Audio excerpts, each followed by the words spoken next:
Hello everyone and welcome to Signals, Systems and Signal Processing with Wolfram U. The topic of this lesson is Laplace transform theorems.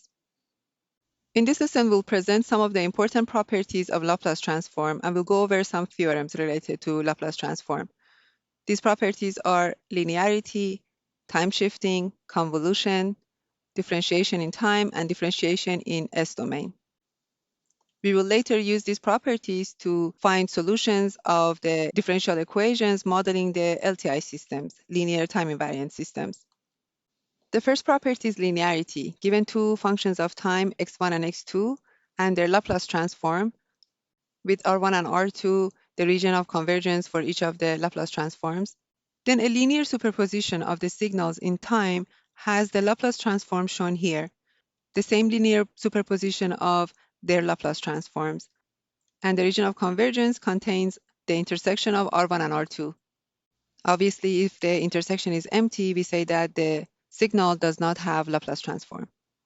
To prove the property of linearity, we'll take the Laplace transform of the linear superposition of x1 and x2. Using the definition, we have the integration shown here. The integral can be broken down to two integrals as shown here with two constant coefficients a and b. And this is equal to the linear superposition of the two Laplace transforms.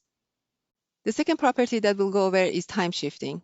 Given a signal x of t in time and its Laplace transform, whose region of convergence is denoted by r, if we shift the signal x of t in time by t0, the Laplace transform of the shifted signal will be the Laplace transform of the signal x of t multiplied by the exponential term shown here, with the ROC equal to r, the region of convergence of the Laplace transform of x of t. If we take the Laplace transform of the shifted signal using the definition of Laplace transform and applying a change of variable, calling t minus t0 tau, then the integration will be as shown here, and we can simplify to get the expected result. Let's use this property in an example to understand how it works. Given the Laplace transform pair shown here, let's find the Laplace transform of the signal x of t, which is defined as the impulse function shifted in time by t0. So if Laplace transform of the impulse signal is 1, the Laplace transform of delta t minus t0 will be e to the power minus st0 times 1, according to the time shifting property. If we were to obtain the Laplace transform using the definition, we'll have the integration shown here, and the integral can be simplified as e to the power minus st0, the same answer. We can verify this result using the Wolfram language. We get the same expression for the Laplace transform. Given two functions in time and their Laplace transform, and the region of convergence for each of the Laplace transforms, R1 and R2, the convolution of the two signals in time is mapped to the multiplication of their Laplace transform in the S-domain, with the region of convergence containing the intersection of R1 and R2. If we take the Laplace transform of the convolution of x1 and x2 using the definition of Laplace transform, we have the integration shown here. Now, if we change the order of integration and apply the shift theorem to the inner integral, we get the expression shown here. The remaining integral is equal to the Laplace transform of x1 of t. So we have the product of the two Laplace transforms, and this completes the proof. Let's use this theorem in an example. Let's use the time convolution property to find the Laplace transform of the signal y of t, defined as shown here. Y of t is defined as the convolution of two terms, and for each term we have a known transform pair as shown here. So using the time convolution property, we can write the Laplace transform of y of t as the product of the Laplace transform of each term, 1 over s and 1 over s plus a. And as always, we can verify our result using the Wolfram language. We get the same answer. The next property, the differentiation in time property, is very important because it helps us solve differential equations by transforming constant coefficient differential equations into algebraic equations, which are easier to solve. If we have the signal x of t in time and its Laplace transform with the region of convergence denoted by r, The derivative of x of t in time is mapped to s times the Laplace transform of x of t in the S domain, and the region of convergence contains R. If we have the second derivative, then the Laplace transform will be s squared times the Laplace transform of x of t. In the same way, the Laplace transform of nth derivative of x of t will be s to the power n times Laplace transform of x of t. This property can also be proved easily using the definition of the inverse Laplace transform. Taking the derivative of the inverse Laplace transform and taking the derivative inside the integral, we'll have the derivative of e to the power st with respect to time. So the Laplace transform of the derivative of x of t is the inverse transform of s times the Laplace transform of x of t, as stated in the theorem.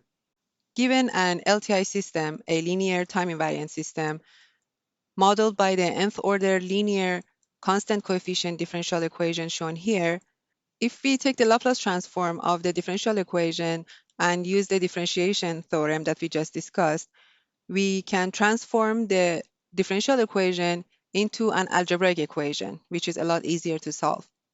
The nth order derivative of x of t in time domain is mapped to s to the power n times the Laplace transform of x of t in the S domain. For LTI systems, we define system transfer function h of s as the ratio of the Laplace transform of the output over the Laplace transform of the input, as shown here. For LTI systems, the transfer function will be a rational system function. And if we take the inverse Laplace transform of the transfer function, we find the impulse response of the system. Let's find the transfer function, the system transfer function, and the impulse response of the series RC circuit that is modeled using the differential equation shown here. We assume that we have zero initial conditions and we are looking for a causal or the right-sided impulse response. We take the Laplace transform of the differential equation, both sides of the differential equation, and use the linearity property of the Laplace transform and the differentiation theorem to get the algebraic equation shown here. On the left side of the equation, we can factor out y of s, and the system transfer function h of s will be the ratio of the Laplace transform of the output over the Laplace transform of the input, as shown here. Now, we can either use the Laplace transform pairs that we already know or use the Wolfram language, the inverse bilateral Laplace transform function, to find the impulse response of the LTI system. The examples that we just had was a first-order differential equation. For higher-order differential equations, we can study the second-order system, as shown here, which can be used as a representative of higher-order LTI systems. Here, psi is called the damping ratio, and omega n is called the natural frequency of the system. Solving for the system transfer function, we get the expression shown here. Using this transfer function, we can plot the poles of the transfer function and the impulse response of the system h of t, which we can obtain by taking the inverse Laplace transform of the transfer function. And at the bottom row, we have the magnitude of the transfer function on the left and the magnitude of the frequency response on the right-hand side. We can see how these values change for different values of psi, changing from 0 to 1, where the system will be stable, and also for different natural frequency between 0.1 and 1. Since psi is between 0 and 1, the system is underdamped. The poles have imaginary components, as you see. And the impulse response has some oscillations. And we have more oscillations for smaller values of psi. It will be less damped. Let's also look at differentiation in the S domain. If we have the Laplace transform pair x of t and its Laplace transform, where the region of convergence of the Laplace transform is denoted by R, then taking the derivative of the Laplace transform in the S domain is mapped to multiplying x of t by minus t in the time domain, with ROC containing R, the region of convergence of the original Laplace transform x of s. For the second derivative, we have multiplication by t squared. And for the nth derivative, in the s domain, we have multiplication by t to the power n with the coefficient minus 1 to the power n. Given the definition of the Laplace transform of x of t, if we take the derivative of the Laplace transform with respect to s, that will translate into taking derivative of e to the power minus st with respect to s, and that gives us the coefficient minus t. If we take another derivative of this expression, we'll have the coefficient t squared, and so forth. This property will be very useful in solving differential equations with repeated roots, specifically when we want to find the inverse Laplace transform of a rational function with poles of multiplicity greater than 1. As an example, let's use the differentiation in the S-domain theorem to find the Laplace transform of the signal x of t, which is defined as shown here.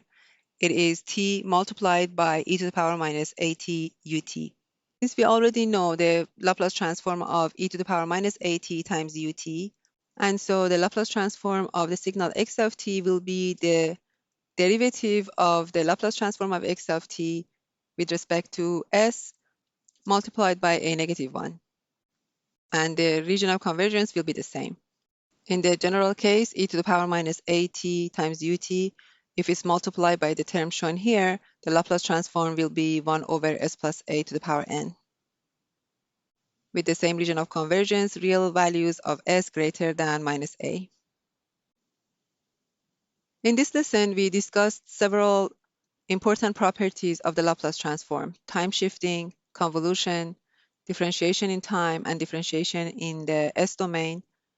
We also defined system transfer function and showed how we can use Laplace transform to find the impulse response of the system and basically solve differential equations.